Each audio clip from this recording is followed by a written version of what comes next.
Hello investors, welcome and welcome back to my channel that is creating assets makes money more. और आज के इस video में हम बात करने वाले हैं जो अभी मार्केट में ट्रेंड चल रहा है उसके अकॉर्डिंगली क्या हो सकता है। We will try to find out and उसके अकॉर्डिंगली हम बेस्ट करने की कोशिश करेंगे। 17,926 का भी प्राइस चल रहा है। 10:15 हो रहा है अभी टाइम एंड तो इसका चार्ट को अगर हम ओपन करते हैं तो ये वीकली का कैंडल स्टिक है एंड मैं डेली पे लेके चलता हूँ। सो डेली में जो कल की बीरिशनेस है उसका 50% तो अभी कंज्यूम हो गया, बट स्टिल अभी क्लोजिंग नहीं हुए तो ऐसा यहाँ पे हो सकता है डाउन हो जाए या हो सकता है पूरा कंज्यूम हो जाए। तो एस अभी के अकॉर्डिंगली उसने मतलब कि जो बेरिशनेस थी उसको half of the bearishness already consume कर लिया है। तो ये हमारा डेली का व्यू बन रहा है इस पे एंड उसके बाद अगर हम वीकली को चेकआउट करें तो वीकली थोड़ा सा यहाँ पे बियरनेस है इसमें, बिकॉज इतनी बड़ी वीक कैंडल होने के बाद यहाँ पे आप चेक कर पा रहे होंगे कि एक छोटा सा बाउंस लिया उसने एंड यहाँ पे अगर होवर कर जाता तो इट माइट पॉसिबली एक अच्छा बाउंस यहाँ से ले सकता है। बट एक अच्छा शार्प सेलिंग के बाद हमेशा, जैसे कि यहाँ पे मैं आपको शो कर देता हूँ, जैसे कभी भी हर शार्प सेलिंग के बाद एक हल्का सा बाउंस होता है। हर शार्प सेलिंग के साथ हल्का सा बाउंस होता है, उसके फिर कंटिन्यू उसके अगेंस्ट में जा जब इस लो को तोड़ता है उसके बाद एक काफ़ी अच्छा सेलिंग साइड में आपको अपॉर्चुनिटी दिखती है। तो इसको मैं यहाँ पे बैक लेके चलता हूँ और मैं आपको यहाँ पे शो कर देता हूँ। तो हम स्टार्ट करते हैं सी दिस एंड यहाँ पे आप ये चेक कर पा रहे हो कि एक अच्छी कैंडल, रेड कैंडल, इस कैंडल की मैं बात करूँ यहाँ पे होने क्या देख थोड़ा सा अगेंस्ट, उसके बाद फिर अगेंस्ट में वहाँ पे एक कैंडल बनी एंड उसके बाद उसका एक फॉलो अप हुआ, बट जैसे उसके लो को ब्रेक किया काफ़ी अच्छी सेलिंग मार्केट में देखने को मिली। एंड उसके बाद अब हम दोबारा मार्केट में चेक करें, मतलब एक अच्छी कैंडल भी बननी चाहिए। जैसे कि आप यहाँ कह सकते हो कि यहाँ पे भी एक छोटी सी कैंडल थी, बट यहाँ पे एक छोटी सी कैंडल बनी। आई एम सॉरी, ये इस कैंडल की मैं बात कर रहा हूँ। तो उसके बाद फिर एक फॉलो अप हुआ, तो ये कॉन्सेप्ट वहाँ पे अप्लाई नहीं हो पाएगा। एंड सी दिस, इस कैंडल को आप यहाँ पे अप्लाई, इस कॉन्सेप्ट, ये कैंडल बनी रेड की, उसके बाद एक हल्का सा मीन्स बाइंग हुआ, बिकॉज जिस जिस भी किसी ने इस पॉइंट पे सेल किया होगा उन्होंने यहाँ पे ज़रूर प्रॉफिट बुक किया होगा, तो उसकी वजह से यहाँ बाइसनेस आई। उसके बाद फिर जब इसके लो को रीच करता हो तो काफ़ी अच्छा फॉल, जो कि इससे डबल है, मीन्स यस आप कह सकते हो, अगर इसके ऊपर से कैलकुलेट करो तो इसके डबल हो जाएगा। तो ये कॉन्सेप्ट यहाँ पे एंड काफ़ी ज़्यादा आप कह सकते हो कि एक्यूरेसी के साथ वर्क करता है। एंड इसके बाद ओके, सो आप ये वीकली में या फिर आप डेली में इसे बैक टेस्ट करके चेक कर लीजिएगा।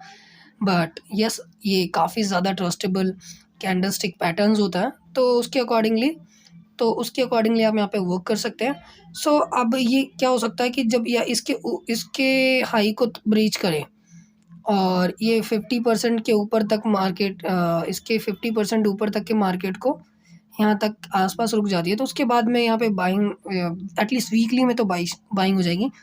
बट अभी वीकली में अगर जो मेरा व्यू जानना चाहें तो मुझे यहाँ पे थोड़ी सी बेरियसनेस के साइड ही मैं प्रेफर करूँगा। और मंथ कैंडल में अगर मैं चेक करूँ तो मंथ ने पूरी जो स्ट्रॉन्ग कैंडल थी जो कि ये थी उसे पूरा ही इनगल्फ कर लिया है and now it is showing some bearishness with this candle, और जिसने हल्का सा सपोर्ट लिया, तो आप कह सकते हो कि इस सपोर्ट पे इसने बाउंस बैक किया। बट हाँ, जो वीकली में जो चार्ट पैटर्न आपको दिखाया था मैंने वो भी यहाँ पे फॉलो हो सकता है। तो और यहाँ पे दूसरा कि यहाँ पे अगर सब कुछ सही हो जाता है हर मार्केट में, जो कि अभी रेयर ही है कि एट एन इंस्टेंट सब सारी चीज़ें, सारा इन्फ्लेशन या फिर जो भी जॉब्स डेटा है वो एट एन इंस्टेंट ठीक हो जाए और करेक्ट हो जाए। So there is a little possibility of that, but still there is a possibility. And chart के अकॉर्डिंगली वीकली में जो दिखा वो मैंने आपको इन्फॉर्म कर दिया, और मंथली तो ये वेरियसनेस है ही। एंड अब यहाँ पे हमें यहाँ पे मेन फोकस क्या करना होगा, देखो मंथली हमारा बियर है एंड वीकली हमारा स्टिल बियरिस ही शो हो रहा है, बट डेली ने कल की जो वीक कैंडल थी उसको पूरे लो को यहाँ पे कंज्यूम कर लिया है। सो अब यहाँ पे क्या पॉसिबिलिटी बनती है, either it will go up और डाउन, जो कि हमेशा ही होता है, बट यहाँ पे कल या फिर इस कैंडल के बाद ये जो कैंडल क्लोज होगी वो कंफर्मेशन हो जाएगा कि क्या होने वाला है मार्केट में। सपोज करो ये मार्केट इसके 50% को कंज्यूम कर जाती है और कल मार्केट उसके ऊपर ही ट्रेड करता है, मतलब let me show you guys. Suppose करो कि कल मार्केट में कुछ इस तरीके की कैंडल बनती है यहाँ पे, सॉरी आज ये यहाँ पे क्लोज करने के बाद कल जो मार्केट में कैंडल बन रही है वो इसके ऊपर ही बनी और लो नहीं तोड़ा, मतलब इसके नीचे नहीं जा रही है, तो उस केस में हम यहाँ पे बाइंग कर सकते हैं और वीकली में भी शायद ट्रेंड चेंज हो। बट ये और अदरवाइज़ अगर ये कैंडल कहीं लो क्लोज करती है तो उसके बाद ये पूरा सेलिंग साइड ही मैं प्रेफर करूँगा और सेल साइड में ही मैं ट्रेड इनिशिएट करना चाहूँगा। एंड ये मेरा व्यू था। And now come to the trading. तो यहाँ पे क्या होता है कि 26 दिसंबर का जो एक फर्स्ट जो कैंडल है, काफ़ी ज़्यादा ह्यूज आपका डिफरेंस है इसके हाई और लो में। तो ये लो बना है आपका कि let me show you guys the high low of this candle which is 1710 and 830। So approximately 100 points का हाई लो आप कह सकते हो, जो कि एक अच्छा हाई लो है। मतलब कि अगर आप किसी कोई ऑप्शन लिया होता तो वो 100 रुपये का 200 हो जाता। इस तरीके का हाई लो बना हुआ है एक ही कैंडल के अंदर। और उसके बाद ये 15 मिनट्स का उसको मिलता है फॉलो और ये उसके इस पॉइंट को रीच करता है और ब्रेक करता है। तो लॉजिकली यहाँ पे बाय बनता है कॉल साइड में 900 और 950 की ऑप्शन। बट यहाँ पे क्योंकि आप यहाँ पे चेक करोगे स्टार्टिंग में ही काफ़ी अच्छी बाइंग है, तो हो सकता है कि यहाँ पे ना ये होवर कर जाए, इस वजह से यहाँ पे बाइंग नहीं किया जा रहा है। एंड यहाँ पे अगर सपोर्ट लेता है उसके बाद ऊपर जाता है तो हाँ एक बाय बन सकता है। But because market sell side में है तो एक सेल ही मैं इनिशिएट करूँगा। एंड जिसका एक स्टॉप लॉस मैं कुछ इस पॉइंट पे ओके इस पॉइंट से हटा करके मैं अगर 950 या 960 पे रख दूँ, वो ही एक वेल एंड गुड ही होगा। तो 900 का अगर मैं पुट यहाँ पे बाय करने की सोचूं, इसके पीछे का रीज़न आई होप मैंने आपको एक्सप्लेन कर दिया। अब यहाँ पे इसको एक रेसिस्टेंस मिलेगा और बिकॉज वीकली आपने चेक किया होगा और मंथली भी चेक किया होगा, जो बेरियसनेस शो होने की वजह से यहाँ पे मैं इसे एक पुट ऑप्शन को बाय करने के लिए सोच। So for the option chart I have open the my trading platform and वहाँ पे 900 का जो पुट है वो 90 रुपये के आसपास चल रहा है। तो इस पे 10 रुपये का एक स्टॉप लॉस के साथ इसे परचेज कर सकता हूँ। एंड इसके पीछे का मेरा आई गेस आपको लॉजिक मैंने समझा दिया। इसमें मैक्स टू मैक्स मेरा 500 का लॉस होगा। सो देखो यहाँ पे मैंने कुछ देर पहले ही आपको यहाँ पे इन्फॉर्म किया था कि मैं यहाँ पे एक बाय कैंडल करूँगा और इसके अगर नीचे मतलब कि जाता है तो वेल एंड गुड, बट इसके ऊपर हो सकता है ओवर करने के बाद एक बुलिशनेस शो हो जाए। तो 500 रुपीज़ का स्टॉप लॉस के बाद यहाँ पे 90 के आसपास की मैं बाइंग करूँगा इस पे। बट ये हुआ नहीं बिकॉज जैसे ही जब मैं उस पर गया तो ये इस प्राइस में यहाँ पे मैं इसका एक चार्ट आपको शो कर देता हूँ। इसका चार्ट कंटिन्यूसली फॉल होता रहा तो उस वजह से इसमें मेरी बाइंग नहीं हो पाई। एंड यहाँ पे मैं से दिस क्या होता है कि 90 रुपये के बाद से इसने यहाँ पे जो फॉल किया उसके बाद वो 90 दोबारा रीच ही नहीं किया and now it is moving totally downward. तो आप कह सकते हो कि यहाँ पे मैं अगर कहीं भी परचेज़ किया होता तो मैं यहाँ पे एग्जिट कर गया होता, यहाँ पे स्टॉप लॉस मेरा हिट हो गया होता। बट क्योंकि उसने 90 को क्रॉस ही नहीं किया तो अब यहाँ पे मैं क्या कर सकता हूँ, यहाँ पे कॉल ऑप्शन बाइंग करने के लिए एक अच्छी अपॉर्चुनिटी बन रही है, टाइम वाइज भी सही है, एक छोटे से स्टॉप लॉस के साथ। मतलब कि इस किसी पॉइंट का उसका स्टॉप लॉस होगा तो 950 की एक कॉल को अगर यहाँ पे मैं चेक करूँ, 950 की एक कॉल जो कि 122 रुपये पे अभी फ़िलहाल चल रही है, 119 और 20 पे। तो ये 120 के आसपास बाइंग करने के लिए एक बेहतर ट्रेड हो सकता है। तो 120 के आसपास का एक इसका ऑर्डर लगा करके जिसमें कि स्टॉप लॉस एक छोटा सा 115 या 100 या 115 का या 110 का स्टॉप लॉस, 120 की बाइंग में 110 का स्टॉप लॉस या 110 की स्टॉप लॉस भी एक well and good stop loss रहेगा। एंड 120 के ऊपर बट बाय करना होगा और इसको 90 के ऊपर। तो अब यहाँ पे गाइज अब देखो यहाँ पे क्या किया जा सकता है। अब यहाँ पे आपने ये तो बना लिया इस पे ट्रेंड कि इसके ऊपर मैं बाय करूँगा और इसके ऊपर सेल करूँगा। बट कॉल और पुट ऑप्शन में हमेशा प्राइस जो आप यहाँ पे चेक करते हो या जो भी आप प्रेडिक्ट करते हो उसके अकॉर्डिंगली नहीं चलता है।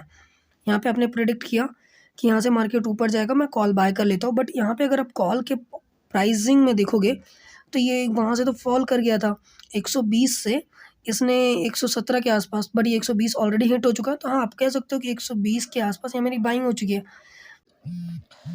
So hello friends, welcome back to my this video. और इस वीडियो में जैसे मैंने आपको थोड़ी देर पहले इन्फॉर्म किया था कि मार्केट में मेरा व्यू जो है पॉजिटिव के ऊपर है एंड निगेटिव ही था एक पॉइंट को, बट उसके मैंने वहाँ पे इंडिकेट कर दिया था ऐसा क्यों है। तो मैं आपको यहाँ पे डायरेक्ट चार्ट पे लेके चलता हूँ। पहले मैंने आपको इंडिकेट किया था कि मेरे मार्केट पे कैसा व्यू है, तो मैंने उसमें थोड़ी पॉजिटिविटी और निगेटिविटी दोनों ही शेयर किया था आपको कि मैं क्या सोच रहा हूँ। मतलब जैसे बताया था कि इस पॉइंट के अगर ऊपर होता है तो बाइस हो जाए बाइंग हो जाएगी, और इस पॉइंट के अगर नीचे यहाँ कहीं होवर होता है तो जैसे मैंने आपको पीछे बताया भी था कि वो जो फॉलो अप कैंडल में होती है, जैसे निगेटिव के बाद एक पॉजिटिव कैंडल होने के बाद, ओके हाँ, यहाँ पे आप देखोगे तो एक यहाँ पे निगेटिव कैंडल बनी, उसके बाद उसने पूरी कवर अप किया, उसके बाद ये देखिए पूरी बाइंग होती चली गई। उसके बाद मैंने ये चीज़ आपको कुछ देर पहले भी इंडिकेट की थी, जैसे ये कैंडल नेगेटिव बनी उसके ऊपर हल्की सी पॉजिटिव बनने के बाद अगर उसके लो को ब्रेक करती है तो एक अच्छा निगेटिव यहाँ पे बनता है। तो ये आपको यहाँ पे देखने को मिला होगा, बट इसके ऊपर जैसे यहाँ पे ऊपर गई और इसके ऊपर टिक नहीं पाया यहाँ पे सेकंड कैंडल, तो ये लो बना और यहाँ पे आपका स्टॉप लॉस हिट हुआ होगा। तो उसी के अकॉर्डिंगली यहाँ पे मैंने जो इंडिकेट किया था उसके अकॉर्डिंगली इस पॉइंट के ऊपर आ चुका है मार्केट। अगर ये ऊपर होवर करता है तो एक अच्छी पॉजिटिव बाइंग के साथ मार्केट में स्ट्रेंथ रहेगी। तो ये मैंने आपको कुछ देर पहले जैसे वीकली मंथली व्यूज़ जो इंडिकेट किया था उसके अकॉर्डिंग बनाया था। एंड मैं आपको 15 मिनट्स के पहले 15 मिनट्स पे लेके चलता हूँ ताकि बता दूँ मैंने क्या किया था। जैसे मैंने इस कैंडल पे आपको बताया था कि यहाँ पे सेलिंग किया जा सकता है और वो 90 के ऊपर अगर इसका पुट स्टे कर जाता है उसके बाद में इसे बाय कर लूँगा, अदरवाइज़ इसके ऊपर 120 के ऊपर मैं यहाँ पे बाय कर लूँगा। 120 भी ज़्यादा सही नहीं था, हाँ, अगर थोड़ा सा और वेट करना चाहिए था उसके लिए, बट स्टिल ओके, क्योंकि मुझे ऐसा फील होता है कि ये लेवल जो है, इस लेवल के ऊपर यहाँ पे ये जो लेवल यहाँ पे आपको शो हो रहा होगा, इस लेवल के ऊपर अगर टिकता है मार्केट तो यहाँ पे बाइंग बनेगी। इस वजह से मैंने 120 के ऊपर की बाइंग कहा था आपसे, उसके पीछे का क्लियर रीज़न भी मैंने समझा था। तो सी दिस, मैं आपको 5 मिनट के कैंडल पे लेके चलता हूँ और वहाँ पे मैं इंडिकेट कर देता हूँ कि मैंने क्या कहा था और क्यों कहा था। सो ये शायद वो कैंडल है जहाँ से इसने अप लेवल को तोड़ा और उसके बाद फिर ये देखो यहाँ पे अच्छी पॉजिटिविटी के साथ ये मार्केट ने ऊपर स्टे किया एंड 120 के आसपास का जो मेरा बाइंग था उसे यहाँ पे 137 140 रुपये चल रहा है। तो एक अच्छा, जिसमें 110 के आसपास का मैंने स्टॉप लॉस था, उसके अगेंस्ट में मैं एटलीस्ट मैं 1000 रुपये का प्रॉफिट अर्न करने के बारे में सोच रहा हूँ। बट हाँ, मेरे पास जो है एटलीस्ट उसे मैं लूज़ ना करूँ, इसलिए मैं इसको 130 के आसपास का एज एन स्टॉप लॉस ज़रूर डाल देता हूँ, ताकि एटलीस्ट यहाँ पे मेरा जो प्रॉफिट है वो एटलीस्ट कुछ ना कुछ मुझे मिले। बट ये एक अच्छा ट्रेड है, इसे मैं कंटिन्यू करना चाहूँगा आगे के लिए, मतलब 140 के बाद इस 135 के आसपास इसे होवर कर दूँगा। एंड इसका मैं चार्ट पे आपको इंडिकेट करता हूँ कि इसके चार्ट पे मुझे ऐसा क्यों लगा था और मैंने इसे क्यों बाय किया था। निफ्टी के 1950 के कॉल ऑप्शन पे जाते हैं,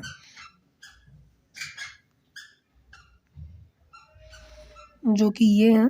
इसके चार्ट ऑप्शन पे गए तो 120 की बाइंग मैंने यहाँ पे क्यों की थी वो भी आपको मैं शेयर कर देता हूँ। देखो, तो आज 26 तारीख ये यहाँ पे इस पॉइंट पे इसने ओवर किया 115 के ऊपर, ये जब टिकता है तो इस किसी कैंडल पे इसने फॉल किया था, तो इसके बाद 120 ये पॉइंट पे मैंने सोचा था इस पॉइंट पे कि यहाँ पे बाय करूँगा मैं इसके ऊपर। तो 120 की मैंने बाय कर ली थी, जो कि 122 और 23 पे मुझे करना चाहिए था, बट ठीक है, 120 एक जेन्युइन था इस पॉइंट के आसपास। 120 की मैंने बाइंग की थी, उसके बाद 115 तक गया था ये, सॉरी 114 तक चला गया था, बट उसके बाद फिर इसने 132 दिया, बट मैं स्टिल वेट कर रहा था एंड नाउ ये 140 भी हिट कर चुका है।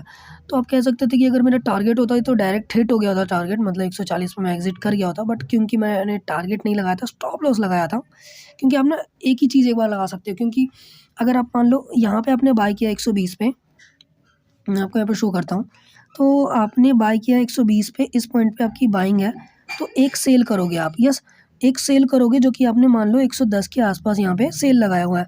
अब अगर दूसरा सेल यहाँ लगाओगे ना तो ये 2 सेल हो जाएगा, मतलब कि 1 सेल उसमें फिर 50,000 रुपए का आपको वो होना चाहिए आपके अकाउंट में फंड, तो वो तो है नहीं, तो उसके अगेंस्ट में मुझे मात्र एक ही सेल मतलब इस ऑर्डर को एग्जीक्यूशन करने के लिए मात्र एक सेल मैं कर सकता हूँ, क्योंकि मेरे पास फंड नहीं है। तो इस वजह से यहाँ पे मैंने एक सेल का ऑर्डर लगाया और ये मेरा टारगेट इस वजह से 140 पे एग्जीक्यूट नहीं हुआ। बट स्टिल अब जैसे कि मेरा जो 115 110 था, कहाँ है 110 का पॉइंट, वो इस पॉइंट पे है आपका 110 के आस सॉरी 110 के आस 12 के नीचे यहाँ 110 का इस पॉइंट पे है मेरा वो स्टॉप लॉस। तो इसके ऊपर अब मैं इसे उठा करके मैंने अभी जो किया है उसे 130 कर दिया है, जो कि इस पॉइंट के आसपास रखा है। एंड यहाँ से ना देखो ये इस लेवल के ऊपर भी है, और मार्केट अगर अगर मैं मार्केट में दिखाऊं, अगर मार्केट 15 मिनट्स के कैंडल स्टिक पे आपका इसके ऊपर स्टे कर जाती है, सॉरी वन डे के कैंडल पे, एक्सट्रीमली सॉरी, वन डे के कैंडल के ऊपर इस लेवल के ऊपर मैं आपको यहाँ दिखा देता हूँ, ये जो लेवल बन रहा है ना इसके ऊपर अगर मार्केट स्टे कर जाती है तो एक अच्छा पॉजिटिव स्ट्रेंथ मुझे इस प्राइस में देखने को मिल सकता है, और 140 का लेवल से ज़्यादा आज मुझे इसमें प्रॉफिट मिल सकता है। तो आज मैं वेट करना चाहूँगा इसके साथ। एंड अभी मेरे पास इसमें कुछ हो रहा होगा 500 रुपीज़ 700 रुपीज़ के आसपास कुछ प्रॉफिट चल रहा होगा, जो कि आप देख पा रहे हो 136 135 पे मेरा कुछ 800 700 रुपीज़ का प्रॉफिट है। तो मैं 500 का मैंने बुक किया, एटलीस्ट बुक कर लिया कि 500 से नीचे तो मैं एग्जिट नहीं करूँगा, अदरवाइज़ मैं 1000 या फिर उससे ज़्यादा मैं इसमें यहाँ पे एग्जिट करना चाहूँगा। और ये जो दो ट्रेड है ये जो दो ट्रेड है आई गेस मैंने इन्हें आपको एक्सप्लेन नहीं किया है, या जो भी कोई वीडियो होगा इसमें अगर मैं एडिट करके ज़रूर उसके साथ शेयर करूँगा। टिल दैट टाइम गाइज ये ना आप इसे इग्नोर करिएगा, मतलब इसका इन दोनों का प्रॉफिट आप हटा दीजिएगा, मतलब इसका प्रॉफिट मुझे हो रहा है कुछ 400 रुपये, तो इसमें से 400 रुपये आप माइनस करके जो भी प्रॉफिट होगा वो समझिए, तो जो कि मतलब मेन प्रॉफिट यही होगा जो आज की डेट में हो रहा है। एंड 120 की बाइंग है, 136-37 का आपका अभी करंट प्राइस चल रहा है। और ये मेरा जब मार्केट मैंने कुछ दिन पहले एक 4 लैक्स की स्ट्रैटेजी बनाई थी, जिसमें कि 2 लाख मेरा सेम डे के अंदर काफ़ी अच्छा प्रॉफिट दे गया था, कुछ 800 के आसपास का, तो उसे मैंने एग्जिट कर दिया था। बट ये लैग मैंने एज इट इज़ छोड़ा था, क्योंकि ये लैग में मुझे कुछ उस समय हल्का-फुल्का लाइक 100 और 200 रुपीज़ का ही प्रॉफिट हो रहा था, but now it is approximately 400 rupees. तो इस सेलिंग साइड की यही एक बहुत खूबसूरत बात होती है कि आप वहाँ पे ना एक अच्छे प्रॉफिट में एग्जीक्यूट कर सकते हो अपने ट्रेड को। तो ये ट्रेड है गाइज़ मेरा, एंड होप करता हूँ तो ये 140 भी आ चुका है, आप यहाँ पे चेक कर पा रहे होंगे। तो जैसा मैंने एक्सपेक्ट किया हुआ है मार्केट में कि अगर इस मार्केट के सो सी दिस व्हाट हैपेंस कि इसने इस लेवल को रीच कर दिया है। मैं यहाँ पे ना आपके लिए एक चार्ट मतलब एक trend at least trend line show यहाँ पे कर देता हूँ, ताकि जब मैं इसे 15 मिनट्स के कैंडल पे इसको कन्वर्ट करूँ तो वो मुझे ना शो हुआ एटलीस्ट। सो ये है वो लाइन, एंड मैं 15 मिनट्स के कैंडल पे लेके चलता हूँ आपको कि वो मुझे किस लाइन के ऊपर मैं इसे वेट ओके सो ये लाइन है जिसके ऊपर मैं इस मार्केट को देखना चाह रहा हूँ।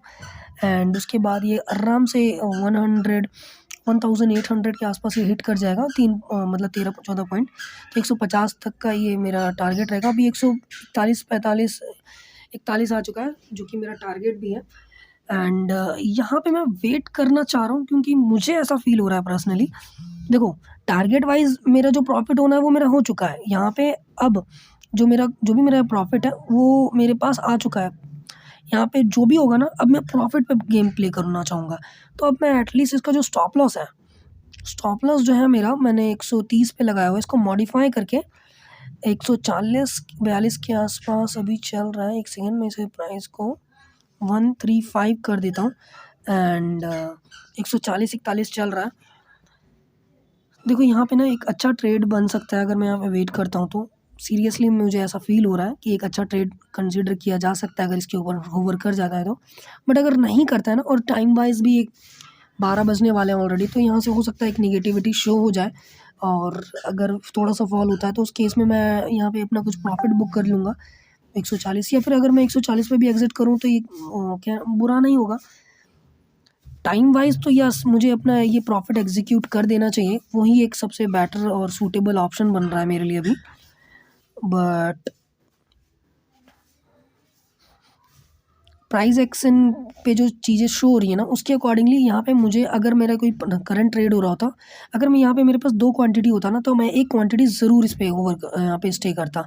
तो मैं यहाँ पे ज़्यादा दिक्कत ना लेते हुए इसे 140 पे बेच देता हूँ, बिकॉज़ यार वो ज़्यादा बेनिफिशियल होगा, क्योंकि देखो फंड कम है ना, तो जितना तुम्हें मिल रहा है उसे एक्सेप्ट करते हुए इसे 140 के आसपास मैं एग्ज़िट ही कर देता हूँ, जो कि मेरा बेस्ट ट्रेड मेरे हिसाब से रहेगा। तो ये मेरा 140 पे 1000 का प्रॉफ़िट मैंने एग्ज़ीक्यूट कर लिया है गाइज़। एंड कोई मेरा स्टॉप लॉस, ये इसे मैं कैंसिल कर देता हूँ। अब आपको यहाँ पे क्लियर, अब मैंने यहाँ पे क्यों किया, मैं आपको यहाँ पे इन्फॉर्म कर देता हूँ। देखो यहाँ से एक पॉसिबिलिटी है, और मुझे लग भी रहा है कि यहाँ से ये ना एक अच्छा पॉजिट ऊपर जा सकता है। उस केस में मुझे हो सकता है 500 या 600 और प्रॉफिट बन जाए। बट क्योंकि मेरे पास फंड की थोड़ी सी कमी है, तो जो मेरे पास एटलीस्ट प्रॉफिट है, देखो जैसा मैंने कहा था ये ऊपर जा सकता है, और ये देखो यहाँ पे इसने 140 और 41 ही अभी होवर कर रहा है। इसमें पोटेंशियल है कि ये ऊपर जाए, इसमें वेटिंग के लिए आपके पास टाइम है। बट अगर आपके पास फंड नहीं है, तो आपके पास जितना है ना, आप उतने पे सिक्योर करो पहले। आप उस पे ऐसे कुंडली मार के बैठो कि इसे मैं अपने अपने हाथ से जाने ना दूँ, कल को फिर मौका मिलेगा। बट अगर आपने कोई एक मौका मिस किया, कल फिर 2 मौके मिल सकते हैं, बट आज आपका उसमें से कुछ लॉस होता है ना, तो वो एक साइकोलॉजिकल इम्पैक्ट क्रिएट करेगा। एंड ये मैं नहीं चाहता हूँ कि हो। एंड उसके अकॉर्डिंगली देखो मैंने यहाँ पे 142-43 के आसपास चल भी रहा है, जैसा मैंने आपको ऑलरेडी इन्फॉर्म किया था। एंड यहाँ पे टाइम वाइज मैंने इस प्रॉफिट को बुक किया, बिकॉज देखो टाइम ना अब यहाँ पे उस फेवरेबल कंडीशन में नहीं है, तो इसलिए मैंने सोचा कि इसे एग्जिट कर देता हूँ। अगर मेरे पास 2 होता ना, तो मैं डेफिनेटली एक एग्जिट करके एक पे स्टे करता। मैं रुकता ज़रूर, और मैं रुकना भी चाहता हूँ, बिकॉज ऑफ फंड। अब यहाँ पे मैं रुक नहीं पाऊँगा, इस वजह से मैंने इसे एग्जिट किया। तो गाइज़ ये आज की वीडियो थी। आई होप यहाँ पे मैंने पॉइंट्स आपको बताए होंगे इस प्रॉफिट के पीछे, इसके पीछे का जो लॉजिक बताया है। अभी देखो यहाँ पे बहुत से लोग कह रहे होंगे कि रुकना ज़्यादा इम्पोर्टेंट है। येस इट इज़, और ये रुकना इम्पोर्टेंट है अगर आप प्राइस एक्शन वाइज देख रहे हो, मगर रिस्क मैनेजमेंट अगर आप फॉलो करोगे, जो कि रिस्क मैनेजमेंट मेरे अपने लिए है, risk management, risk to reward ratio अगर आप मैनेज करोगे, तो वो मेरे खुद के लिए है। मार्केट में जो प्राइस ये जो प्राइस में जो शो हो रहा है, ये मेरे लिए नहीं है। ये जो प्राइस बन रहा है, ये सभी लोगों के लिए। इसमें से हो सकता है बहुत लोग रिस्क मैनेजमेंट फॉलो करें, रिस्क मैनेजमेंट ना फॉलो करें, बट ग्रो कौन करेगा at the end of the day? जो रिस्क मैनेजमेंट फॉलो करेगा, जो प्राइस एक्शन को फॉलो करते हुए आगे बढ़ेगा। यहाँ मुझे दिख रहा है, बट मेरा रिस्क मैनेजमेंट अगर मुझसे कह रहा है कि नहीं, आपका हो चुका है आज के लिए जो आपका प्रॉफिट चाहिए था, तो डिसेंटली मुझे मार्केट को रिस्पेक्ट और अपने उस प्रॉफिट को रिस्पेक्ट करते हुए एग्जिट करना चाहिए। बट यहाँ पे वेटिंग अगर आपके पास है, तो मैं फिर से रिकमेंड करता हूँ, वेट करो। सी दिस कि यहाँ पे अभी मार्केट चल ही रही है, और मैं आपको ये इन्फॉर्म कर रहा हूँ 150 आ चुका है। आप कह सकते थे कि यार तूने खुद क्यों नहीं वेट किया, जब तुझे इतना कॉन्फिडेंस है अपने ऊपर। ब्रो, अगर मैं 500 रुपीज़ का एक दिन का टारगेट लेके चल रहा हूँ, मेरा टारगेट 500 रुपीज़ का है, उसके अगेंस्ट में अगर मैं 1000 भी अर्न कर रहा हूँ, और अगर टाइम भी आपका 12 ओ क्लॉक हो चुका है ऑलरेडी, तो अब यहाँ पे मुझे नहीं लगता कि मुझे और ज़्यादा वेट करने की ज़रूरत है, क्योंकि मेरा तो एग्ज़िट हो गया ना। आप समझ रहे हो मेरी बात को? मेरा जो इसमें जो नीड थी, वो तो इसने फुलफ़िल कर दी। नाउ अब अगर मैं कुछ नहीं भी करता हूँ ना, तो दूसरी जो लेग्स मेरे पास बची हुई हैं, जैसे कि ये लेग्स हैं, ये मुझे प्रॉफ़िट देके चल जाएँगी एटलीस्ट 1000 का। बट सपोज़ करो कि अगर इसमें मेरा लॉस होने लगा, तो ये तो मेरा लॉस होगा ही, और इनमें भी कुछ-कुछ लॉस हो जाएगा। तो एटलीस्ट मुझे अपने अकाउंट को इस तरीके से ग्रो करना है कि वो मेरी मेंटालिटी भी इंक्रीज़ हो, मेरा प्रॉफ़िट भी इंक्रीज़ हो, और वो फ़ियर, वो ग्रीड, ये मेरे हाथ में ना रहे। मतलब ये मेरे हाथ में, मतलब कि मेरे अंदर इस तरीके की कोई फ़ीलिंग ना रहे। तो उसके अकॉर्डिंगली ये वर्क करना ज़्यादा सूटेबल मुझे ऐसा लगता है। गाइज़ मैं स्टिल आपको रिकमेंड करूँगा, वेट करो 150 या 155 के आस-पास एग्ज़िट करते आप। वो मैं एक अच्छा पॉइंट समझता हूँ, बिकॉज़ देखो इसके ऊपर ही इसने होवर भी कर दिया, और सारी चीज़ें अभी लाइव चल रही हैं, मैं लाइव बता रहा हूँ। And that's all guys from my side today इस वीडियो। एंड जो भी होता है मैं इसके रिगार्डिंग अपडेट करता हूँ। एंड फिलहाल अभी तो मैं ऐसा कोई यहाँ पे ऑप्शन बाइंग नहीं करूँगा, क्योंकि आज का तो डे कोटा पूरा हो गया, और अदर भी वर्क है जो मुझे यहाँ पे करने होंगे। So I am leaving now the market on your hands guys, and thank you for watching, keep learning and keep growing guys, have a great day ahead.